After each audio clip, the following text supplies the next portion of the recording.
Live from NewsNation headquarters, this is NewsNation Prime. We're bringing in our panel tonight to weigh in. We have NewsNation political contributor Kurt Bardella and GOP political consultant Matt Klink. Appreciate both of you being here, especially on Father's Day. Happy Father's Day to you both. Lot to discuss, though. Matt, why don't we start with you? Let's talk about the tariffs. There is concern that short-term disadvantages with tariffs outweigh any long-term advantages, like an eventual boost in American manufacturing. Americans really care about their wallets at the end of the day. Could these tariffs hurt Republicans in the midterms or even the next presidential election? Natasha, the optimal word here is could. And right now, if you look at the economic news that's come out, inflation is under control. That all of the doom and gloom that all of the economists were predicting was going to happen hasn't.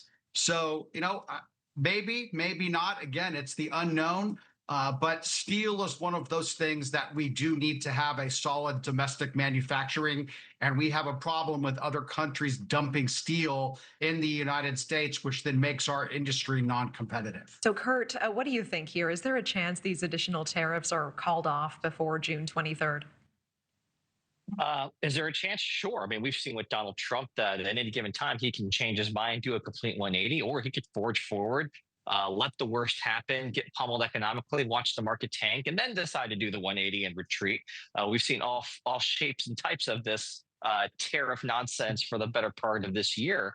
And I do think that this could be, and again, the word of Matt's right, it could be politically potent, because when you think about the type of families that rely on appliances that will notice a price change if it happens, the suburban families that are at the heart of the swing voters that both parties go after aggressively, especially in a midterm election where turnout is key. You're talking about garages and dishwashing machines and laundry machines and refrigerators.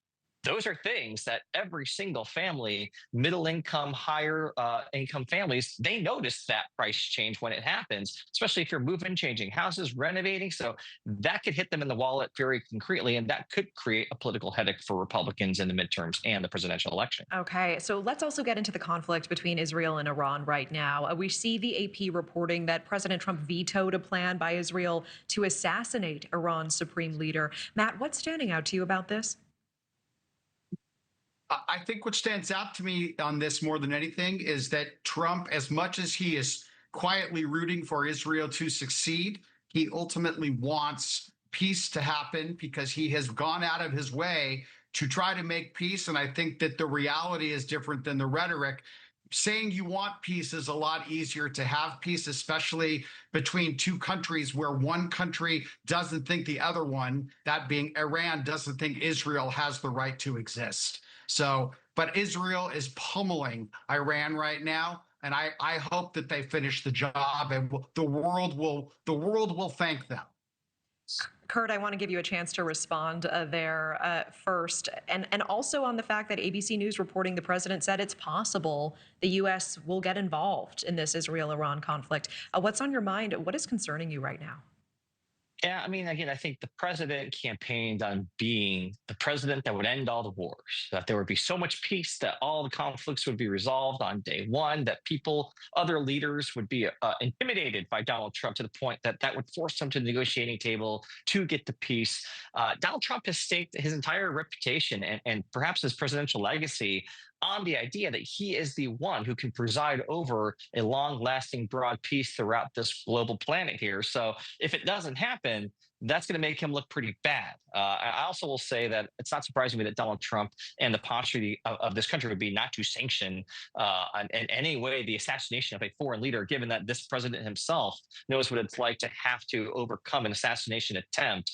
I don't think that's a game that anyone wants to be playing outwardly, publicly, diplomatically at all. Okay, so Kurt, I want to stay with you on one more topic, and then Matt, I want to get your take before we wrap. Of course, we saw this massive parade, a historic parade on the streets of D.C. yesterday, celebrating 250 years of the U.S. Army. Kurt, what did you make of this event, especially the president's speech? It was a bit shorter than usual.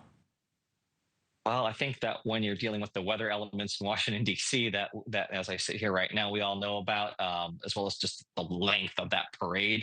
I thought it was actually pretty underwhelming.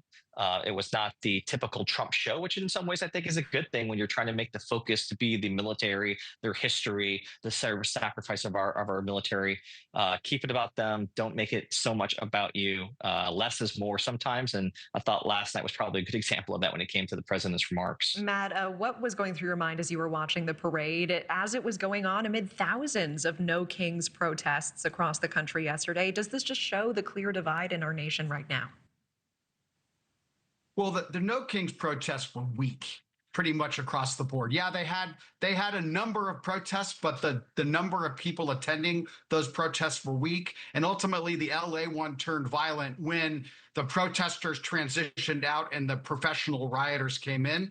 The Army protest to celebrate its 250th birthday, just a tremendous amount of pride at the United States Army and all the great things that they've done for our country since really before it was even founded. I mean, yesterday was the 250th birthday of the Army and Flag Day. If you're not proud of America yesterday, you need to reevaluate your American values. Matt Klink, Kurt Bardella, we're out of time, but I appreciate you both as always. Thank you.